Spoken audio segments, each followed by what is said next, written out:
What up, gamers? It's Monday, so that means we've got some more modern action for you. This time we've got Hardened Scales versus Bant Nadu. And if you've been playing in the RCQ season or anything like that, you kind of are familiar with the Bant Nadu. I just came from playing over the weekend in 2 RCQs, and so that was 10 rounds of RCQ Modern Adventures over 2 days, and played against Nadu 5 of the rounds. So I don't know if your RCQ season's looking anything like that, or your LGS is looking anything like 50% of the decks are running are playing Nadu, and then we see a variety across the board. But that was my experience. So we've got Bant Nadu versus Hardened Scales. We also are getting closer and closer to the ban announcement. We're basically about a week away. There's the speculation that things are going to be happening on the 26th. Basically, everyone's saying, okay, you've got basically 2 weeks, 3 weeks or so of being able to not, or 2 more weeks or so, a week, of being able to play Bant Nadu before it's banned. In this case, we got Bant Nadu versus Hardened Scales in this matchup.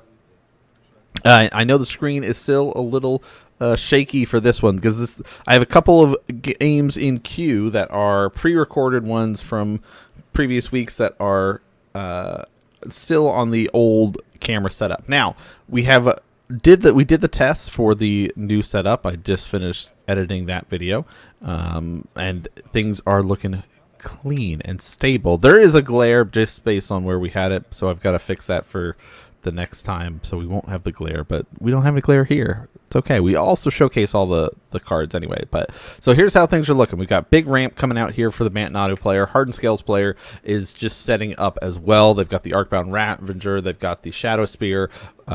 We've got a Springheart Nantuko as our insect generator here. Not bestowed, just kind of by himself. This also kind of opens up the possibility for having a Chord of Calling available based on not bestowing it and having just kind of more swarmy creatures out. It's kind of the way things are looking at this moment in time. Now, there are a couple of variations of Bant Nadu. Some people are running the Finale of Devastation in there. Some are just kind of the more traditional. I'm going to loop lands. So my version, I'm still on the Thassa's Oracle because I could do the land loop side of things, but just doing it this way makes a lot of sense for me.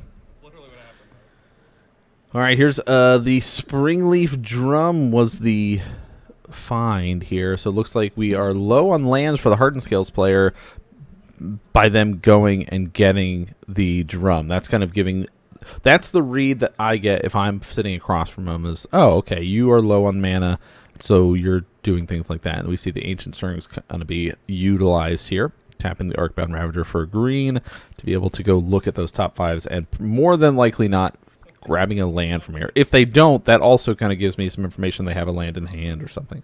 But no, they get the forest. We'll play the forest, and then they follow it up with a Hardened Scales, which is, the namesake of the deck. Puts additional counters on things. Patchwork Automaton is a really great card. Newer edition, I guess you could say, for the deck. With newer edition within the last year or so. But the ward's very nice. Playing other artifacts, giving it +1 counter is very, very nice. But basically a big setup turn here. And then there's the fetch. There's the insect. Here's the Chord for 3 to get the Nadu.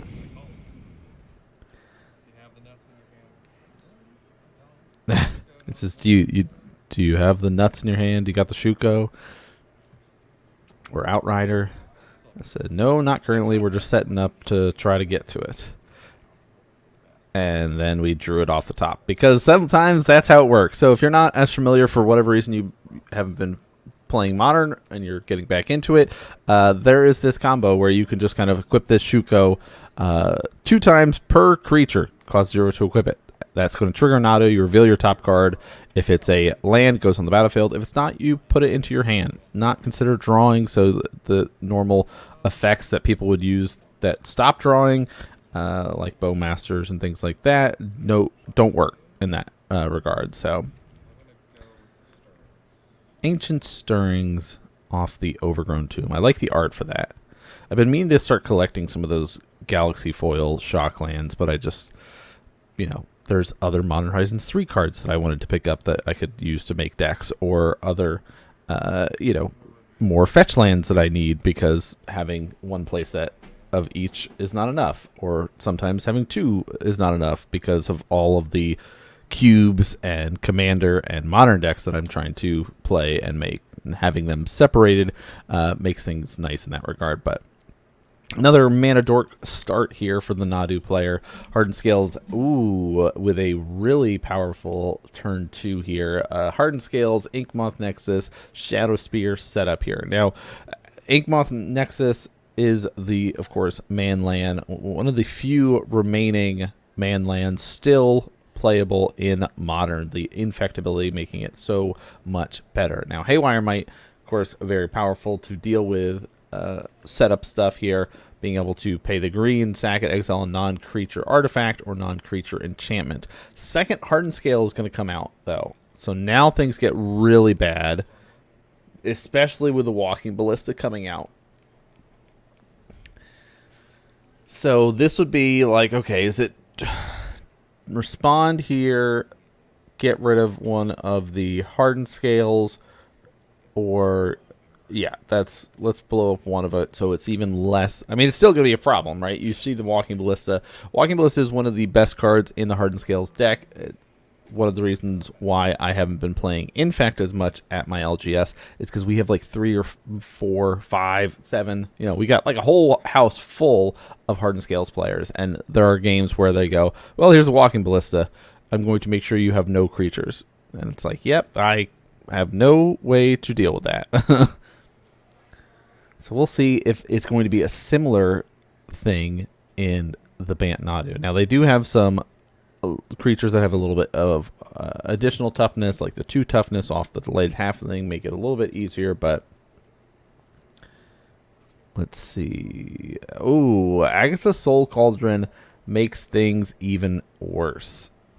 Now, if you're familiar with it, Agatha Soul Cauldron sees a lot of play in Hardened Scales, sees a lot of play in Yawgmoth. Basically, these sort of effects that are going to care a lot about being able to utilize activated abilities.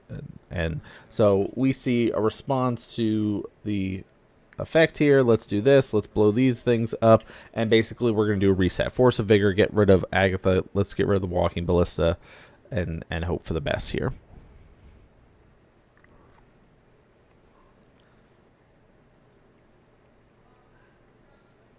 So a lot of sideboard and reactionary cards coming out here. Eternal Witness. One of the one-ofs I'm trying out. Let's get back the Force of Vigor here. Yeah, one of the one-ofs I'm trying out. I like, you know, toolboxy decks, chord-based decks. I've been playing chord-based decks for the longest time. You know, back in the day, played you know, Kiki chords and things like that. Now this is a crazy Collective Resistance is a new card that people are trying out. They escalate, but we're going to be able to blow up that enchantment right before it was about to pop and get some additional value. But it's got kind of like the versatility, so many different modes to be able to choose from here, which is nice. And just stuck on double green, let's try to bestow onto this Springheart Nantuko, because the idea of being able to continually making Eternal Witnesses seems really good. And things like that is kind of also why I'm like, yes, I want to be able to play that. And here's the Walking Ballista. Bang. Bang. Remove 2 counters. Eternal Witness dies, and now we see the Springheart Nantuko, because it was bestowed, ends up falling off. That's the whole thing with the bestow mechanic, allowing it to become a creature, and then it will, of course, be killed off there. So it's just like both sides swinging left, right, center, cleaning up as much as they can to clear the boards. Hardened Scale player has that kind of advantage meter still going for them. Oh yeah, we're joking about the Hardened Scales player mainly plays Amulet Titan, and saying, yeah, this is that feel bad moment when you're getting caught up. You're like, my deck's full of lands. Where are they?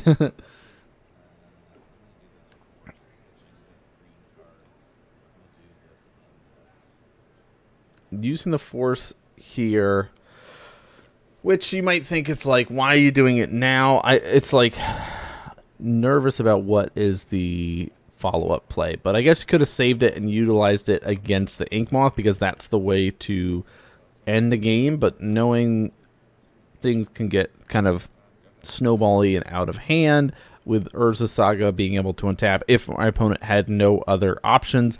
You know, they make a construct, go find something. They already have quite a bit of threats, and then the Shadow Spear, the clock starts really ticking. When I'm low on lands, I felt the need to kind of pull the trigger here. But now we're in this even scarier clock. Activate Agatha's Soul Cauldron, put a counter on it, exiling one of those Telated Halflings from the graveyard, and swinging in for additional infect damage.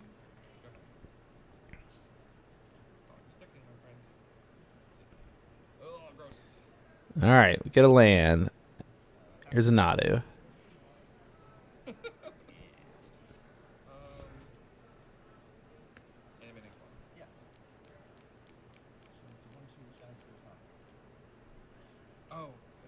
There we go. Shadow Spear, of course, not equipped.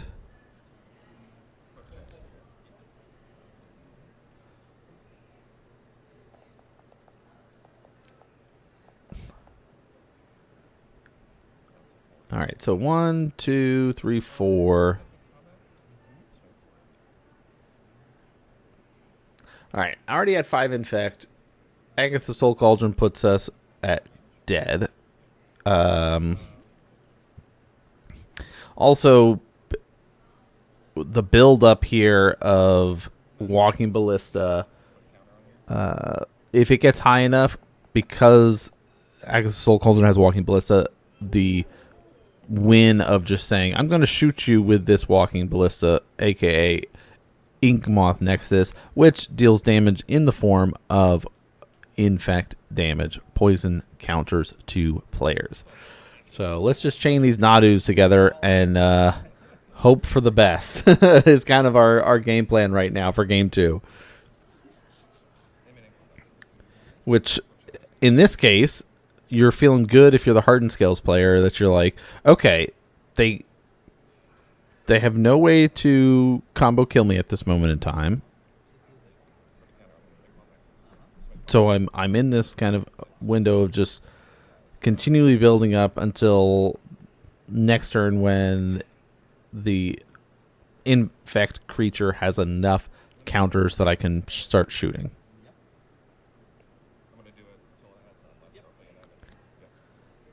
And then there we go, like there, boom, boom, boom. He says, that'll only put you at 9, and I say, yeah, but I've held on lands. There's no point in continuing that. Let's do some major shuffling. And that is one of the things that I've noticed with the deck, playing with it for a couple weeks, is there are situations where sometimes the deck just like gets clumped up a lot. So you really got to be very thorough with your shuffling. All right. Haywire Might in the opening hand for a Hardened Scales player is nice, but the rest of the stuff is basically, you're like, well, that keeping it for one card and the rest of the hand doesn't really do what I need it to do. It's not safe enough. And he says, yeah, I got 1 land. Hand was amazing if I had 2 lands. Right? He's like, yeah, 2 lands, no problem. We could be able to keep this, but with 1 land and only being able to really play Haywire Might, and that's about it, and hope for the best maybe, but that's a really risky hope for the best play.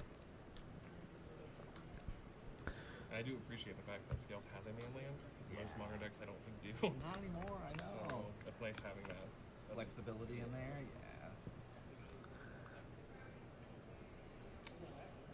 yeah. All right, we've adjusted our color because I know someone mentioned before that it was harder to see the colors of the life totals. So let me know if this is easier to see and read on camera.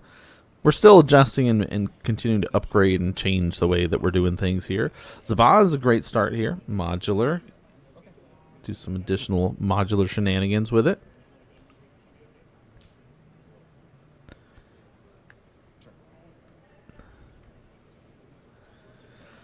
Surveil land, starting it out.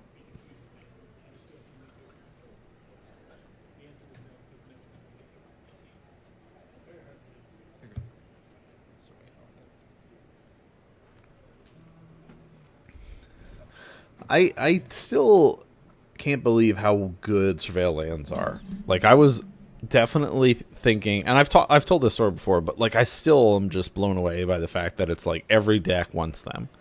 Because like when they were spoiled and stuff like that, I was like, oh, okay, yeah, very specific. Very few decks are gonna be very happy to see that. That's useful. Like a Murktide deck's gonna want to have extra things in their graveyard.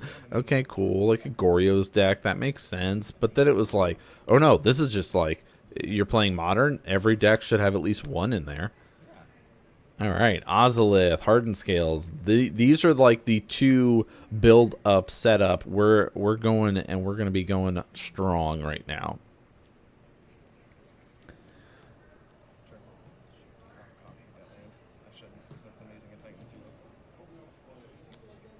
So very big setup turn there for our Hardened Scales player. They're setting up and building up for an explosive turn here. We got a Nadu coming out.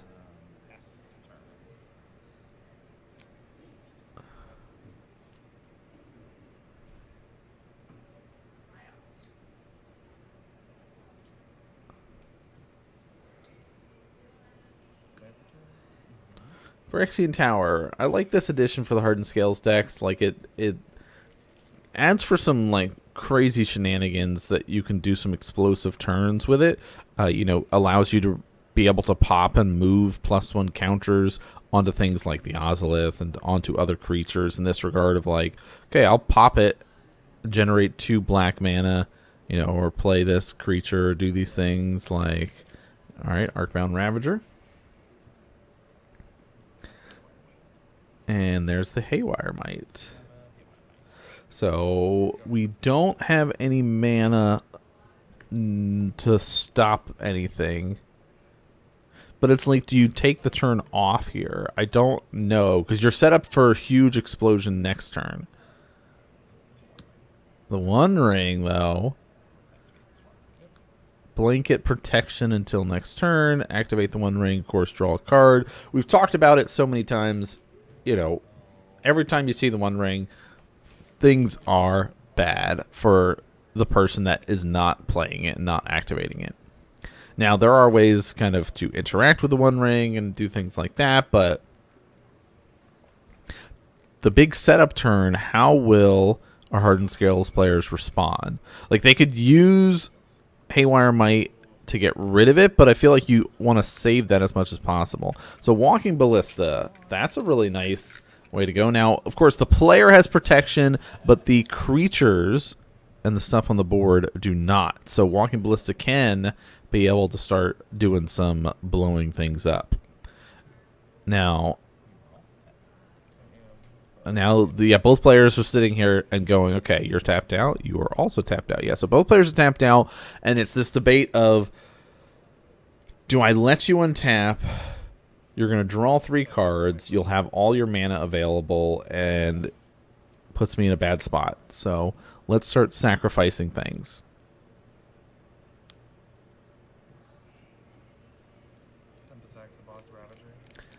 Sacking Zabaz to Ravager.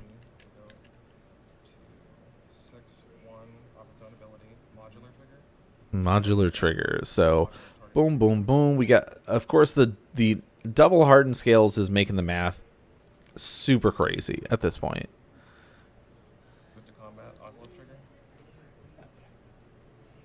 Moving to combat, Ozolith trigger. 1+2. Now it's got 6 power on it.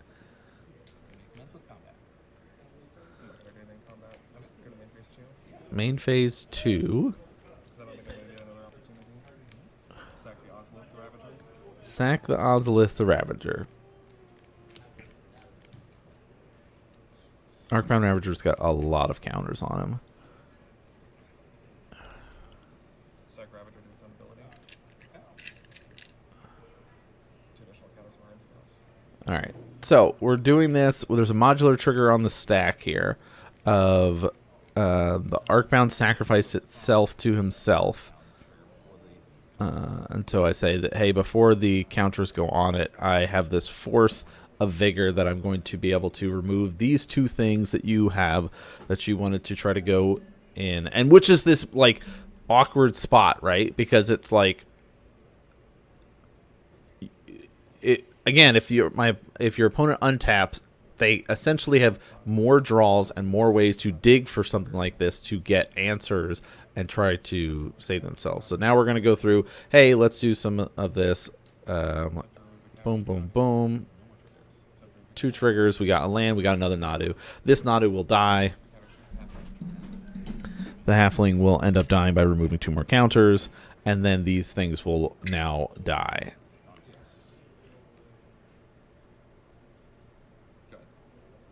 I don't know. Hardened Scales players, you let me know. If you've been playing in the meta right now, do you feel like... I mean, pretty much the only card that blows us out in that situation is the Force of Vigor, right? Otherwise, like, you're set up there with so many counters on Walking Ballista that you can be able to kill Nadu and do these things and or start shooting face, or, you know, like, you have so much flexibility there. Surveil, fetch.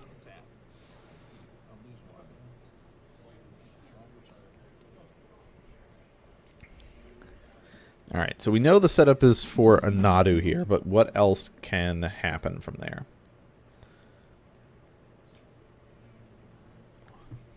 There's a Saga.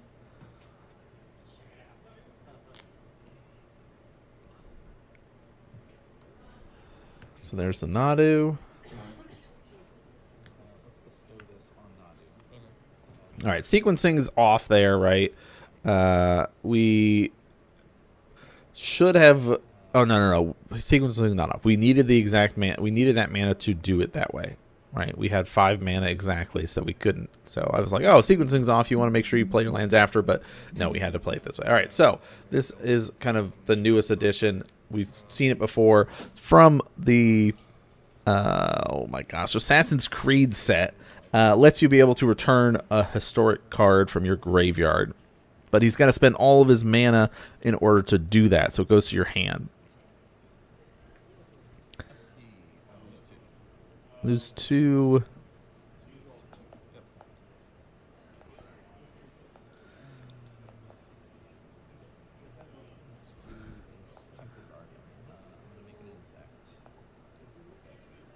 Make an insect.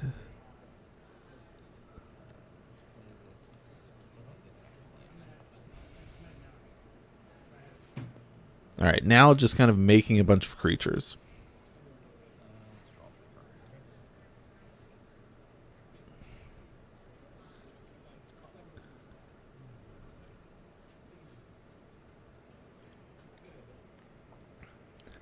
I mean, if you've played in Modern, you kind of know just like how scary things are right now with just like, okay, there's a Nadu on board, there's a bunch of creatures, like, I'm basically just buying time until I die here, but here is the combat swinging for damage because the Nadu gets +1/+1 from being bestowed.